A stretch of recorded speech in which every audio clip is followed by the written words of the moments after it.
I'm all about, it's not about the underdog so much. 'Cause I think we're all an underdog. I think the top CEO on the planet Earth still has that doubt. Yeah. I don't give a fuck where you're from. Kobe Bryant, Michael Jordan, the best on the planet. We're all underdogs. Whether you're underdog because you put yourself there to be hungry or you're just a real life underdog. Right. We're all an underdog.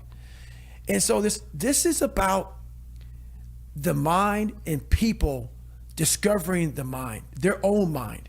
And one thing I know is we all have an equation. We all have an equation. Like, I'll talk about 3.14 is pi. There's different equations to figure out different kind of, mathematical problems. We as human beings are mathematical problems. I cannot give you a book for every fucking body in this world. That's why my book, even though it's one book, is tailored to the individual. It's not like you do these 5 steps, you're good. No. I'm helping you figure out your fucking equation. Because it's different.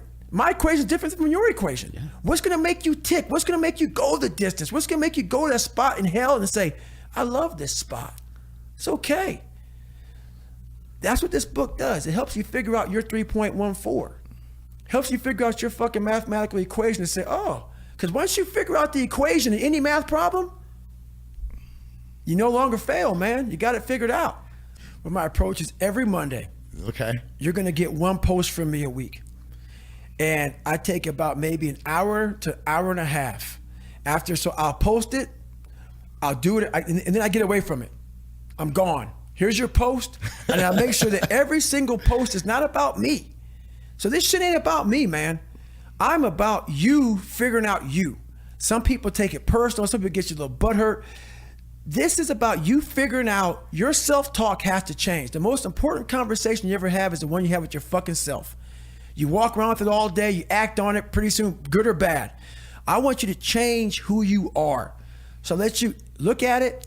After about an hour or two, I'll come back and start answering a few of these, questions. Some people say, hey, how you do this, how you do that?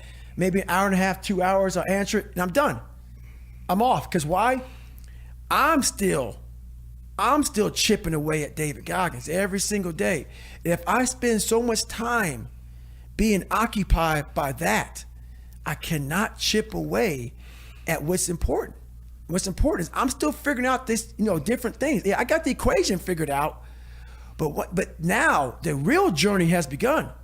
So I'm still chipping away at life. I think pushing yourself physically is the number one factor of life. That is the true spot where you can really dive deep into. Life's about self-discipline. It is about self-discipline. We tend to do the things that are easy. And that is it builds no mental toughness. It builds no mental hardening. It builds nothing. When you working out is where you can build that the fastest. Because it's a constant, it gives you instant feedback.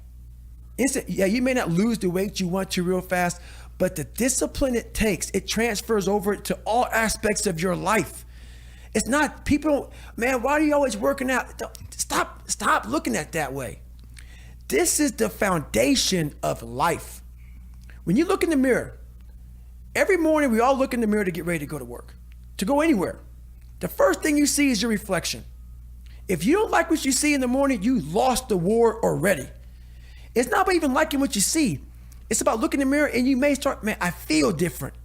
That reflection is not everything. It's a feeling you're supposed to get. So you have to, in life, once you leave your house, the war begins. In your house, you have some control. And that reflection in the mirror, you have to control that reflection in the mirror. That's how you start your day. If you leave your house feeling like, okay, I can fight. I've established the mentality to fight. And all that comes from working out. It's not just from, you can't find that in the office. Well, my morning routine is every day I get up and run. Every single day. Because why? I hate that the most. So that is where we share that feeling. Yes, I hate that the most. So you have to do something that sucks every day. Because why? Once you overcome the suck, now you're powerful. You've overcome yourself already. So now you're ready to battle. I go to the gym about 4 times a week. But my biggest thing I do is my nighttime routine. I stretch out anywhere from 2 to 4 hours every night for the last 5. It used to be a lot longer than that. And I talk about in my book why I started doing this thing. But I had, through my whole life, as you see, I was using my fight or flight muscle. I was under severe stress as a child, growing up, my job, whatever, a lot of stress.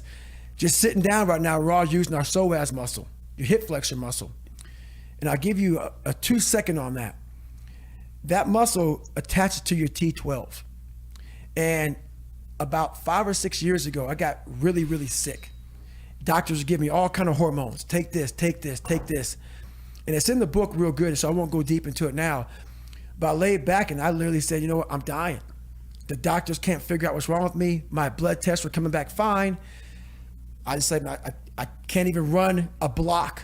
I went from running 205 miles, I can't run a block. I'm in my bed sitting there. And I started realizing I had these humongous knots on my hip flexors and in the back of my head. And I said, I'm just done. So I started slowly stretching out 'cause I couldn't do anything. Over a period of a couple of years, I got off this medication, that medication. I was on like 15, I was on several medications. Now I'm on one. And honestly, what I believe, no doctor has said this is what happened to you. I was literally so tight, I was cutting off blood supply in different places in my organs. The more it opened up my body. So now I went from running an 8:30 mile on a training run to now running a 7:15 to 7-minute mile on a training run at the same heart rate. And it's not because I'm trained any different. It's just because my body's opened up and it's allowing more blood flow. So every night I stretch out and it's truly, I used to be wound so fucking tight. Like I couldn't sit in this chair for this long. I'd be like, I gotta get out of here, man. We gotta go. It's totally changed my whole perspective of life. It's changed everything. So stretching out, yoga, all those things has put me in a whole different state of mind. And I'm the healthiest I've been in my entire life, mentally and physically. Well, the best thing, you gotta find someone that is just like you. She has the same kind of ambition that I have. So what we're all about is, where do you want to go next? And she's like that with me, and I'm pushing her like the same way. So it can't be all about David Goggins. It can't be all about David Goggins. You have to be able to sacrifice. Say, hey, okay, Jennifer, what the fuck do you want to do next? And we got to put all of our cards into that shit. So I don't believe in a lot of balance in life, because to be the best at anything in life, that scale has to be a little fucked up. Has to be. But in this situation right here, she has to know I got her back like she has my back. So it's not all about me. So we work good together that way. One of the big things that I feel a lot of us have in our lives is the doubters, especially the doubters from family members and people really close to us that we don't want to lose, but are telling us, no, you can't. Your dreams are too big. That's impossible. What the hell is wrong with you, David? Right. How do you deal with those people in your life that you still care about, right, but are like, you can't run 200 miles. What is wrong with you? You're going to kill yourself. Well, the honest answer to that question is, there's a lot of them out there, but most of them are that way for one big reason. They can't see themselves doing it. They can't see themselves doing it. It's one big reason. The other reason is, a lot of it is jealousy.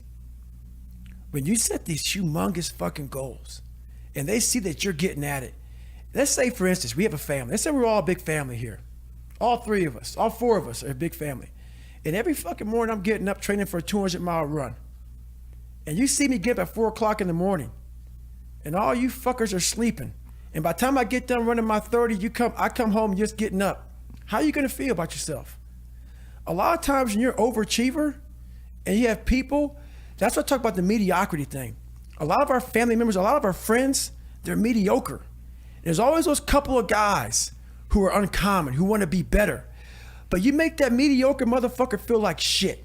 Yeah. Whether it's your mom, your dad, whoever. You make him feel horrible. I've been there. I'm speaking from experience.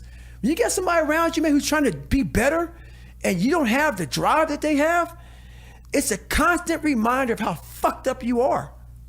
You have to know that that's what it is.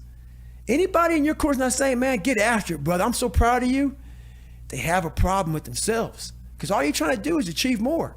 If that's a problem for somebody, you have to look at them and say, man, you really have a fucking problem with yourself, huh? It's much deeper than what you think.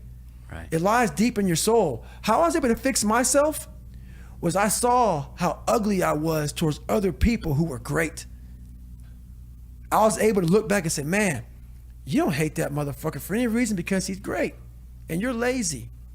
You're lazy. He makes you feel like shit every single day. That's where it comes from. You have to know where shit comes from to be able to solve it.